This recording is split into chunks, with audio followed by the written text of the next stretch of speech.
Magandang gabi kaibigan. Welcome sa Pampatulog Stories. Handa ka na bang magpahinga? Bago natin tahakin ang mundo ng ating kwento, inaanyayahan kitang mag-like, mag-share, at mag-subscribe.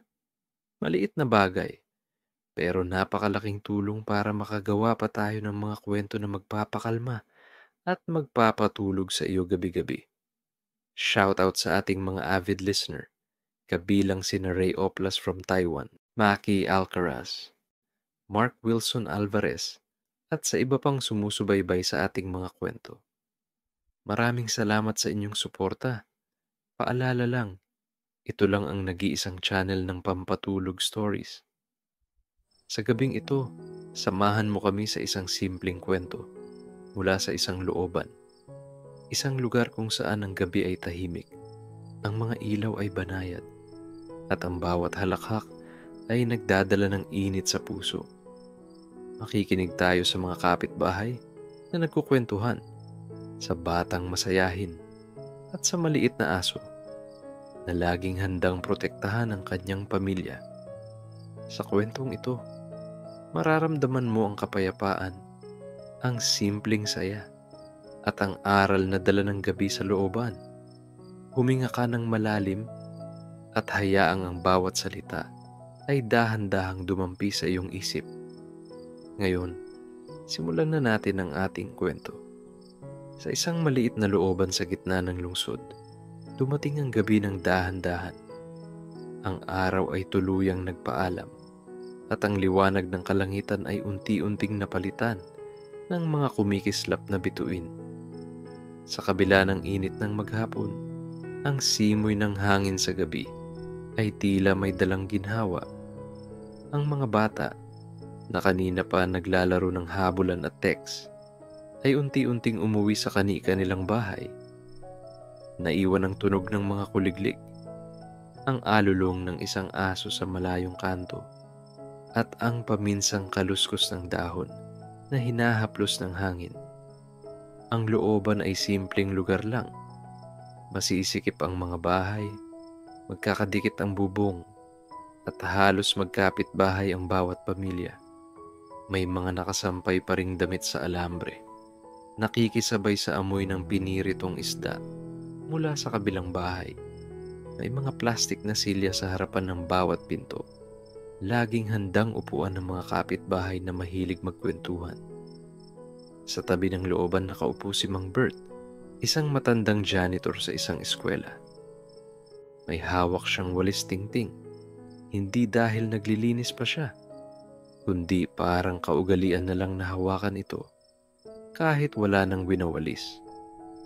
Kung sakaling may makalaban ako, at least may panangga, biro niya minsan sa mga kapitbahay.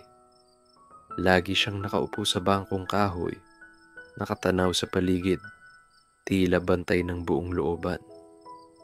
Tahimik ang gabi, pero hindi nakakabagot. Ang katahimikan ng looban ay may halong musika ng maliliit na tunog. Tilaok ng manok na napuyat, tunog ng tricycle na dumaraan sa labas, at ang mahina pero tuloy-tuloy na hagikhikan ng mga kabataang nagkukwentuhan sa gilid.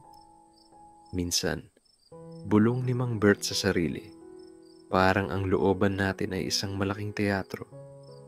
Ang bawat isa may kanya-kanyang papel, may kanya-kanyang eksena. Dumaan si Aling Tess, ang laging maingay na tindera ng kanto.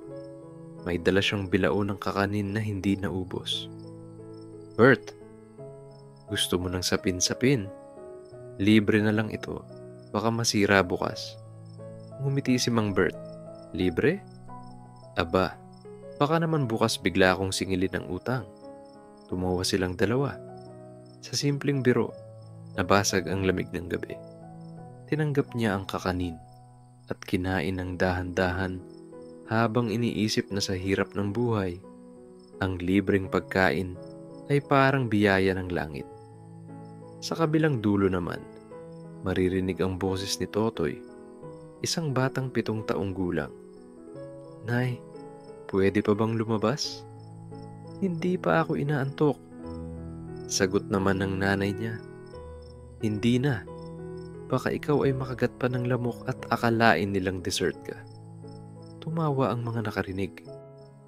Sa looban, ang maliliit na eksena ng buhay ay nagiging biro na lang para gumaan ang pakiramdam. Habang dumaraan ang oras, lalo pang nagiging malinaw ang kagandahan ng gabi. Ang liwanag mula sa iilang poste ay tila kulang, pero sapat para makita ang simpleng ganda ng paligid. May mga pusang naglalakad sa ibabaw ng bubong, minsan nag-aaway, minsan nagliligawan. May batang nagpaiyak ng gitara kahit sintonado, pero may sumabay pa ring kumanta. Ganito pala ang tunay na ginhawa, pulong ni Mang Bert. Hindi kailangan ng malalaking bagay para maging payapa. Minsan sapat na ang simpleng gabi, simpleng pagkain, at simpleng tawa. Nagpatuloy siya sa pagmamasid. Tila ba ang looban ay nagbibigay ng kasaysayan tuwing gabi. Ang bawat ngiti ng kapitbahay, bawat sigaw ng aso, bawat tahol at halakhak, lahat iyon ay parte ng isang buhay na hindi perpekto, pero totoo. At bago matapos ang gabi, napangiti si Mang Bert at nag-isip, kung lahat tayo ay marunong tumingin sa maliliit na bagay, hindi natin mapapansin kung gaano kasikip ang mundo. Ang makikita lang natin ay gaano ito kasaya. Sa simpleng gabi ng looban, makikita ang kagandahan ng maliliit na bagay. Hindi kailangan ng marangyang tanawin o tahimik na probinsya. Kahit sa gitna ng ingay at sikip, basta marunong kang makahanap ng saya, may kapayapaan ka ring mararamdaman. Sa tuwing dumarating ang gabi, hindi nawawala ang isang eksena sa looban, ang pagtambay sa kanto. Para itong maliit na plaza kung saan nagtitipon ang mga tao matapos ang maghapong trabaho. Doon nagkakape si Mang Bert, nagdadaldalan si Aling Tess, at naglalaro si Totoy habang hawak ang aso niyang si Bantay na laging tila handang kumawala. "Uy, nandito na naman kayo," sabi ni Mang Bert habang umupo sa plastic na monoblock na parang laging may lamat pero hindi pa rin bumibigay. Siguro kung makakapagsalita itong Silya, magrereklamo na sa bigat ko. Tumawa si Totoy. "Mang Bert, baka bukas sumuko na iyan at bigla kang ibagsak. Eh di, libre akong matutulog sa sahig." Biro ni Mang Bert sabay lagok ng kape. Nasa tabi nila si Aling Tess, ang reyna ng tsismis at tawa sa looban. May dala siyang abaniko, kahit di naman mainit. Aba, ewan ko sa inyo, pero mas masarap ang kape kapag may kausap. Lalo na kung ang pinag-uusapan ay buhay ng iba. Nagkatinginan ng lahat at natawa. Alam na nila na kapag nagsalita si Aling Tess, siguradong may kwento. Pero hindi naman siya masamang tao. Sa totoo lang, siya ang laging nagbibigay ng pagkain kapag may okasyon at siya rin ang unang nag-aabot ng tulong kapag may nangangailangan. Kaya kahit makwento, mahal siya ng lahat. May narinig ba kayong balita? Panimula niya habang todo abaniko. Si Mang Domeng daw, nakita kagabi, naglalakad na parang zombie. Eh, ang totoo pala, lasing lang. Hala ka, sigaw ni Totoy. Nakita ko rin yun. Akala ko nga multo na. Muntik na akong umiyak. Bakit hindi ka umiyak? Tanong ni Mang Bert. Eh kasi, naisip ko, kung multo man siya, baka takutin si Bantay. Eh kawawa naman ang aso ko. Baka mawala ng boses sa kakatahol. Nagtawanan ng lahat. Si Bantay naman, tila narinig ang usapan. Biglang tumahol ng malakas. Parang gusto niyang sabihin, "Oo, totoo yan." Habang humahaba ang kwentuhan, napunta ito sa seryosong usapan tungkol sa buhay. Ay nako, buntong hininga ni Aling Tess. Ang mahal na ng bigas ngayon. Parang gusto ko na lang kumain ng tinapay buong linggo. Sumabat si Mang Bert. Tess, kung araw-araw kang tinapay, baka magising ka isang araw. Ikaw na mismo ang palaman. Nagtawanan ulit ang grupo. Pero sa likod ng mga biro, ramdam nila ang bigat ng sitwasyon. Totoo ngang mahirap ang buhay. Pero alam nyo, dagdag ni Mang Bert, kahit mahal ang bilihin, mas mahalaga pa rin na sama-sama tayo rito. Kasi kung wala tayong tawa, baka puro reklamo na lang ang marinig natin gabi-gabi. Tumango si Totoy kahit bata pa. Tama si Mang Bert. Kung wala kayong mga tawa, paano ako matututo mang-asar? Hoy, bata ka. Natatawang saway ni Aling Tess. Huwag kang masyadong mang-asar. Baka isang araw, ikaw ang asarin ni Bantay. At parang may sariling timing. Muli na namang tumahol si Bantay. Napahagalpak ang lahat ng tawa. Sa gitna ng kwentuhan, may dumaan na matandang nagbebenta ng balut. Baluot! Pinoy! Aba, tamang-tama, sigaw ni Aling Tess. Mang Bert, libre mo naman kami ng balut para hindi lang kape ang laman ng tiyan. Aba, teka, depensa ni Mang Bert. Janitor lang ako, hindi ako ATM. Ngunit sa huli, napapayag din siya. Bumili siya ng 3 balut para sa kanila. Habang kumakain, nagpatuloy ang usapan. Masaya at magaan, kahit may halong problema ang bawat isa. Maya-maya, napansin ni Totoy ang langit. Tignan nyo, ang daming bituin. Parang butas-butas na kortina. Ngumiti si Mang Bert. Alam mo, Totoy, minsan ganyan din ang buhay. Akala natin puro dilim, pero kapag tumingin ka ng mabuti, may mga bituin na nagbibigay liwanag. Tahimik ang lahat sandali, tila sumang-ayon. Ngunit syempre, hindi pwedeng mawala ang biro. E paano kung maulap? Tanong ni Aling Tess. Eh di, wala tayong makikitang bituin, sagot ni Mang Bert. Pero hindi ibig sabihin, wala sila. Natatakpan lang. Parang sweldo ko, nandyan naman. Natatakpan lang ng utang. Muling naghalakha ka ng lahat. Nang gabing iyon, simple lang ang eksena. Ilang plastik na upuan, isang maliit na mesa, kape, balut, at walang humpay na kwentuhan. Pero sa gitna ng tawanan at tsismis, nandoon ang diwa ng pagkakaibigan at kapitbahayan. Bago sila nagsiuwian, nagbigay pa ng huling linya si Mang Bert. Alam nyo, mahirap man ang buhay, basta nagkakasama tayo tuwing gabi, parang nawawala ang bigat.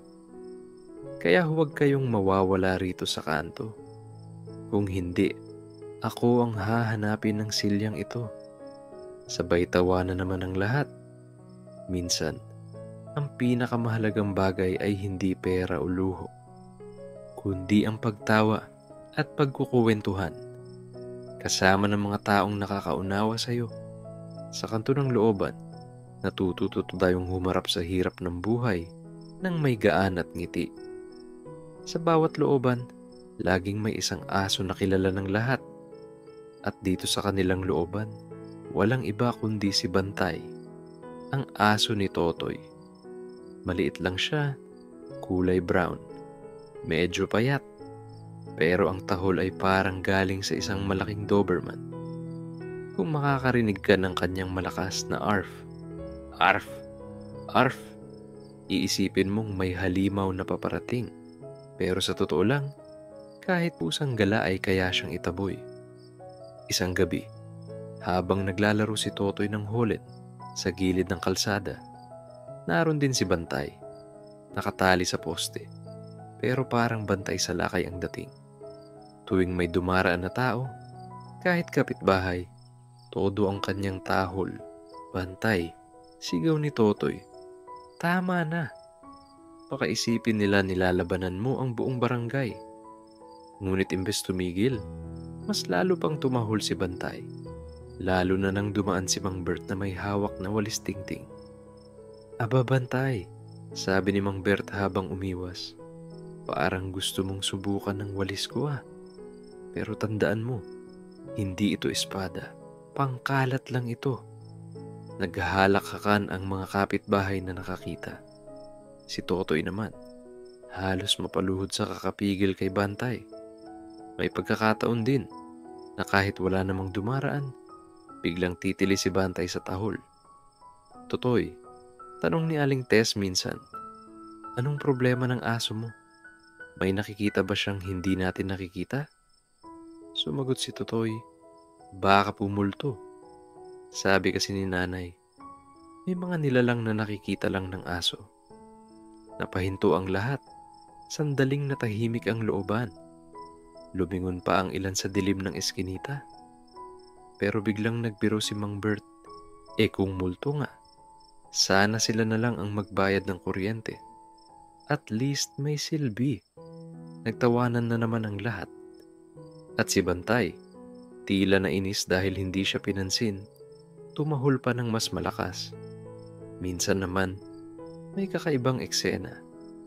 Habang nagwawalis si Mang Bert, dumaan si Bantay at biglang hinabol ang walis. Hoy! Hindi ito buto. Walis ito. Sigaw ni Mang Bert habang nagtatakbo palayo. Si Totoy naman, habol din ng habol. Parang siya ang aso at si Bantay ang amo. Ang buong looban ay parang nanood ng libreng palabas. May ilan pang bata na sumigaw, sige Bantay, habulin mo, champion ka. Sa huli, natumba si Mang Bert sa upuan at si Bantay naman ay huminto lang para umupo sa tabi ni Totoy. Tila ba nakangiting aso. Ngunit sa kabila ng kanyang kakulitan, may kabutihan din si Bantay. Noong isang gabi, may batang naligaw mula sa kabilang barangay. Umiyak ito sa kanto. Hindi alam kung saan dadaan. Ang lahat ay abala. Pero si Bantay ang unang lumapit. Hindi siya tumahol. Imbes, dahan-dahan siyang umupo sa tabi ng bata. Parang sinasabi, huwag kang matakot, kasama mo ako. Nakita iyon ni Totoy at agad tinulungan ng bata. Nahanap nila ang magulang nito. At laking pasasalamat ng pamilya. Mula noon, hindi lang basta aso ang tingin ng mga tao kay Bantay. Siya ay parang tagapagtanggol ng looban. Isang gabi, habang magkakasama si Mang Bert, Aling Tess, at ilang kapitbahay sa kanto, nagtanong si Totoy, alam niyo po ba kung bakit lagi pong tahol ng tahol si Bantay? Aba, bakit nga ba? Tanong ni Aling Tess habang ngumunguya ng mani. Kasi po, sabi ni Totoy na nakangiti, gusto lang niyang marinig ng lahat na may boses din siya. Kahit aso lang siya, may karapatan din siyang magsalita. Napatahimik ang lahat. Napatingin sila kay Bantay, na abala pa ring tumatahol sa hangin. Oo nga, no, sabi ni Mang Bert. Minsan kasi, ganyan din tayo. Ingay tayo ng ingay, kahit wala namang makikinig. Kasi gusto lang nating maramdaman na may halaga tayo. Tumango si Aling Tess. Kaya pala minsan, kahit walang kwenta ang chismis ko, sinasabi ko pa rin, gusto ko lang maramdaman na buhay ako. Nagkatawanan silang muli. Pero sa likod ng biro, naroon ang katotohanang hindi maikakaila. Lahat ng tao, kahit simpleng nilalang, ay gustong marinig. Bago matapos ang gabi, tumigil si Bantay sa pagtahol. Humiga siya sa tabi ni Totoy at pumikit. Tahimik ang paligid. Tila ba nagpaalam din ang aso sa mahabang araw ng ingay. Good night, Bantay, bulong ni Totoy. Good night din, sagot ni Mang Bert. Pero bukas, sigurado ako, unang gigising sa atin ay ang boses ng aso mo. At sa katahimikan ng looban, naroon ang payapang pagtulog ng aso at ng mga tao. May ngiti sa mukha at may aral sa puso. Minsan, ang ingay ng iba ay hindi para guluhin tayo, kundi para ipaalala na nais lang nilang marinig. Tulad ni Bantay, ang bawat nilalang, aso man o tao, ay may boses na dapat pakinggan. Tahimik ang looban ng gabing iyon. Tila ba nakikisabay ang lahat sa malamig na hangin na dumadaloy sa makikitid na eskinita. Ang mga tao'y nakaupo sa kani-kanilang bangko. May nagkukwentuhan, may nagkukumpuni ng sirang gamit, at may mga batang nakatulog na habang hawak pa ang kanilang laruan.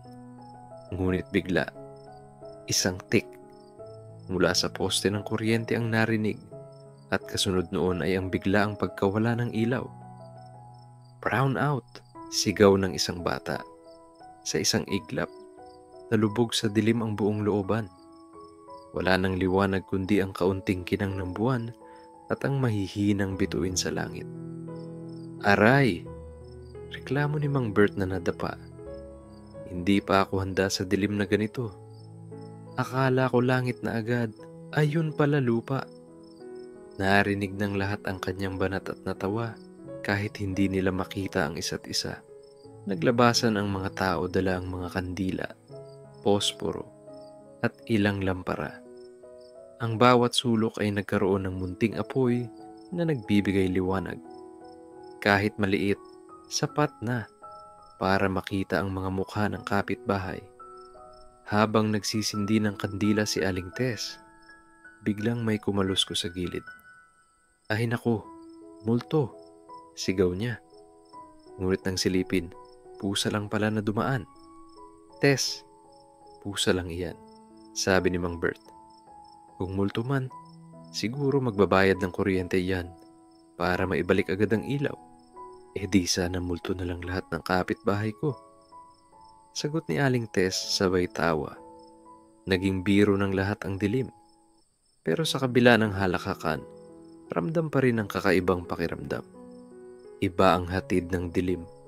Parang pinapaalala nitong lahat tayo'y pantay. Wala kang makikitang magarang bahay o sirang bubong. Sa dilim, pantay ang lahat. Mahirap o may kaya, lahat ay nakikiramay sa kawalan ng ilaw. Habang nagtitipon sila sa gitna, nagsimulang magkwento si Mang Domeng, isa sa pinakamatandang residente ng looban. May hawak siyang lamparang de gasolina. "Alam nyo," panimula niya, "noong araw, wala pang kuryente rito. Ang gamit namin gabi-gabi, mga lampara lang na ganito. Kapag may okasyon, masaya na kami kahit isang bombilya lang ang nakasabit." Tahimik na nakinig ang lahat. Si Totoy, bagamat makulit, ay nakabukas ang bibig sa pagkagulat. "Ha? Walang TV? Paano kayo nanonood ng cartoons?" tanong niya. Natawa si Mang Domeng. "Cartoons? Ang tanging nakikita ko lang dati ay mga anino sa dingding kapag may dumadaan sa harap ng lampara. Kung gusto mong makita si Superman, ikaw na ang gumalaw ng kamay para magmukhang lumilipad na anino." Nagtawanan ang mga bata. Si Totoy, agad sumubok gumuhit ng anino gamit ang kanyang kamay, ginawang tila aso, at kinagat ang ulo ni Mang Bert. "Ay, Bantay, ikaw ba iyan?" Biro ni Mang Bert. Kunwari nagulat. Mas lalong humagalpak ng tawa ang lahat. Sa gitna ng dilim, lumitaw ang liwanag ng kasayahan. Hindi nagtagal, nakasanayan na nila ang dilim.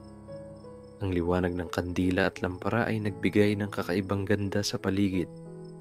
Ang mga anino sa dingding ay tila nagsasayaw, at ang maliliit na apoy ay nagmistulang bituin na bumaba mula sa kalangitan. "Alam nyo," sabi ni Mang Bert, "kahit maliit lang ang apoy ng kandila, napapansin pa rin natin. Minsan, ganoon din ang tao. Hindi mo kailangang maging pinakamaliwanag para magbigay ng ilaw sa iba. Kahit maliit, basta totoo, sapat na." Tumango si Aling Tess. "Tama ka dyan. Kaya nga kahit chismis lang ang baon ko minsan, nakakapagpasaya pa rin ako ng kapitbahay. Chismis na may liwanag." Biro ni Mang Bert. Kahit mali-mali, basta nakakapagbigay ng tawa. Nagkatawanan na naman ang lahat. Habang patuloy ang kwentuhan, unti-unti ring nagiging mapayapa ang gabi. Ang dilim, na kanina'y tila nakakatakot, ngayon ay nagbigay ng pagkakataon para magmuni-muni.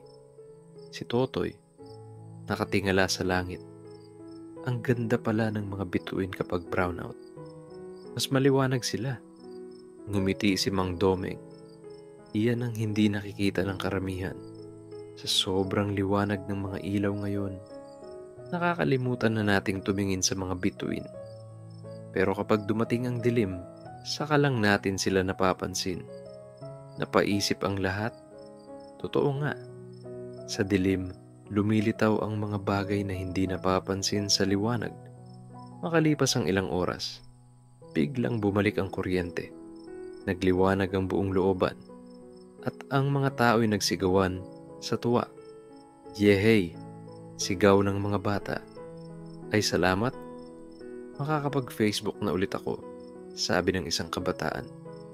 Ngunit si Mang Bert napailing. Tsk! Balik na naman tayo sa kanya-kanyang mundo. Kanina, nagkakasama tayo dahil sa dilim. Ngayon, kanya-kanya na ulit dahil sa ilaw. Sandaling natahimik ang lahat.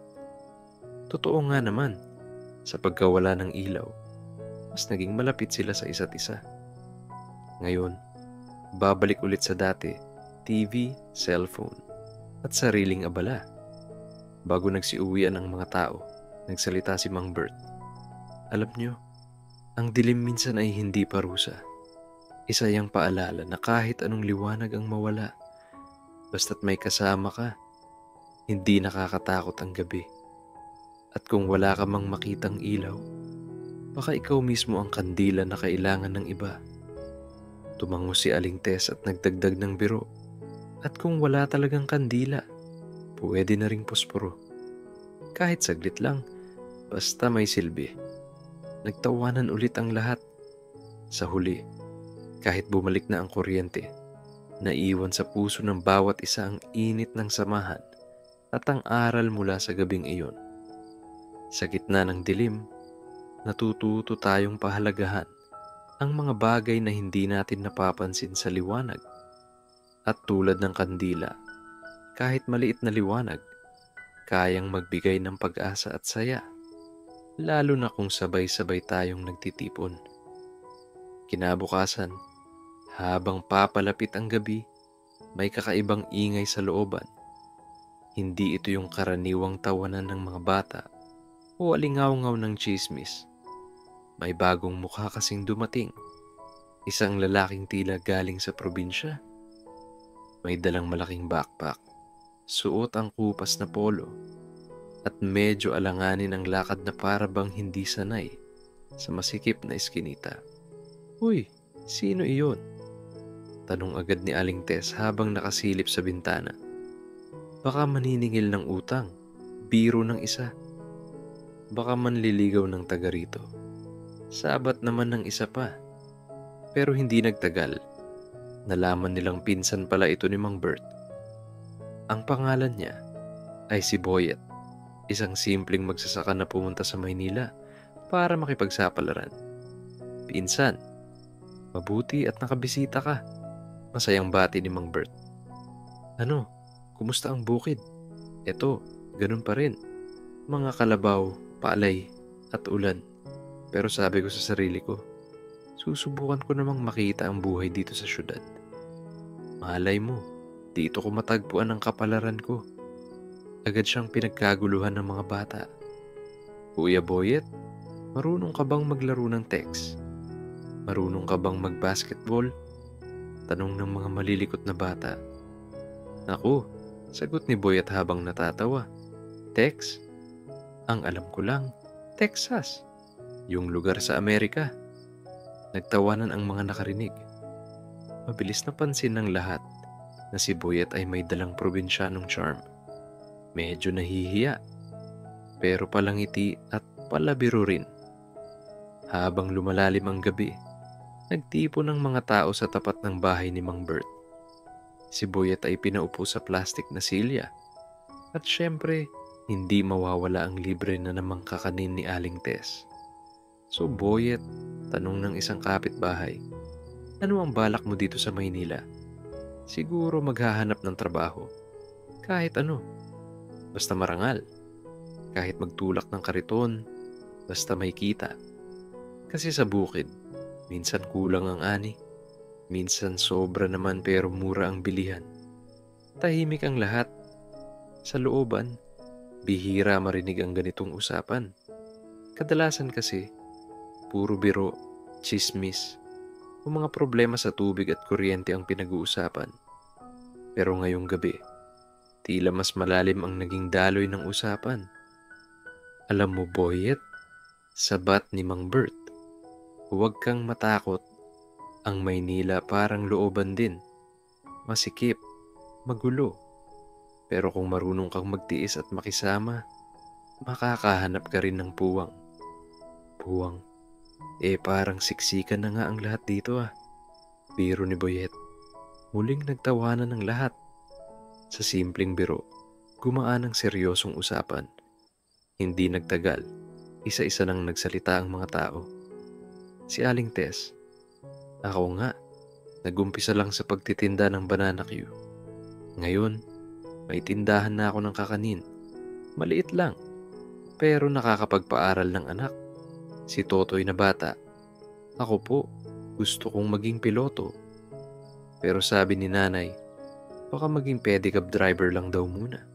Sabay sigaw ng nanay, Totoy, baka pagalitan na naman ako ng guro mo. Nag-iilusyon ka na naman. At nagtawanan ulit ang lahat. Si Boyet naman ay tahimik lang na nakikinig. Kita sa mata niya ang halo ng saya at kaba. Masaya dahil ramdam niya ang pagiging welcome ng looban. Kabado dahil iniisip niya kung kaya ba niyang makibagay at magsimula ng bagong buhay dito. Bago matapos ang gabi, inalok siya ni Mang Bert na mag-ikot sa paligid para makita mo kung anong klase ang mundo rito. Nakita ni Boyet ang tindahan na bukas pa kahit hating gabi. May batang nagbebenta ng yosi at candy habang ang nanay nito'y nagbibilang ng baryang kita. May mga tambay sa kanto, nakaupo sa tricycle. Nagkakantahan na parang sila ang bida sa karaoke contest.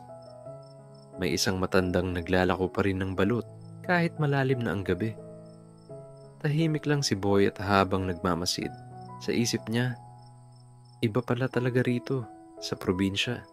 Paggabi, halos tulog na ang lahat. Pero dito, parang nagsisimula pa lang ang buhay. Pagbalik nila sa bahay ni Mang Bert, napatingin si Boyet sa langit. Kahit maraming ilaw ng poste, may ilan pa ring bituin na nakikita. Alam mo, pinsan, wika niya. Akala ko dati, sa probinsya lang makakahanap ng ganda at kapayapaan. Pero ngayong nakikita ko ang looban, naiisip ko, kahit magulo, may kakaibang saya at lakas dito. Parang kahit anong hirap, may paraan para tumawa. Ngumiti si Mang Bert. Tama ka.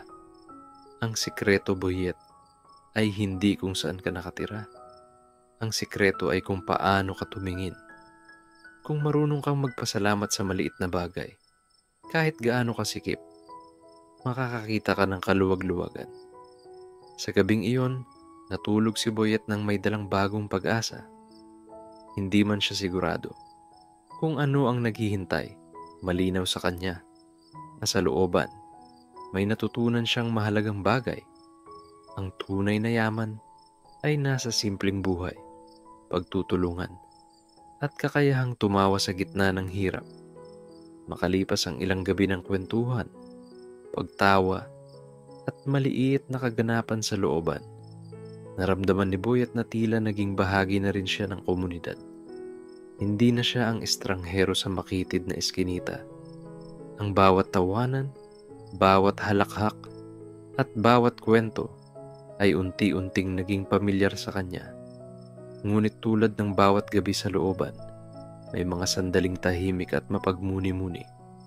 Isang gabi, habang nakaupo si Mang Bert sa bangko niya, nakasunod si Boyet at si Totoy. Tahimik silang nakamasid sa paligid. Ang mga ilaw ng poste ay nagbigay ng malabong liwanag at sa gilid, tahimik na naglalaro si Bantay habang iniikot-ikot ang buntot. Pinsan, panimula ni Boyet, gusto ko lang po sanang magpasalamat. Hindi ko akalain na makakahanap ako ng mga kaibigan dito sa looban. Sa probinsya, kahit mas malaki ang lugar. Hindi ganito ang damang pag-aalaga at samahan. Ngumiti si Mang Bert. Boyet, ganyan talaga ang looban. Kahit maliit, masikip, at minsan magulo. Basta may puso ang bawat isa. Sapat na ito para maramdaman ang init ng pamilya. Pamilya, bulong ni Totoy. Kahit hindi magka-DNA, pwede pa rin. Basta magkasama, nag-aalaga, at nagtutulungan. Tumango ang lahat at sandaling napangiti si Boyet. Ramdam niya na hindi niya kailangan ng marangyang bahay o malalaking bagay para maging masaya. Ang simpleng gabi, mga kapitbahay na handang tumulong, at kahit simpleng halakhak ay sapat na. Ngunit syempre, hindi mawawala ang konting biro bago matapos ang gabi. E paano kung bukas, may brownout ulit?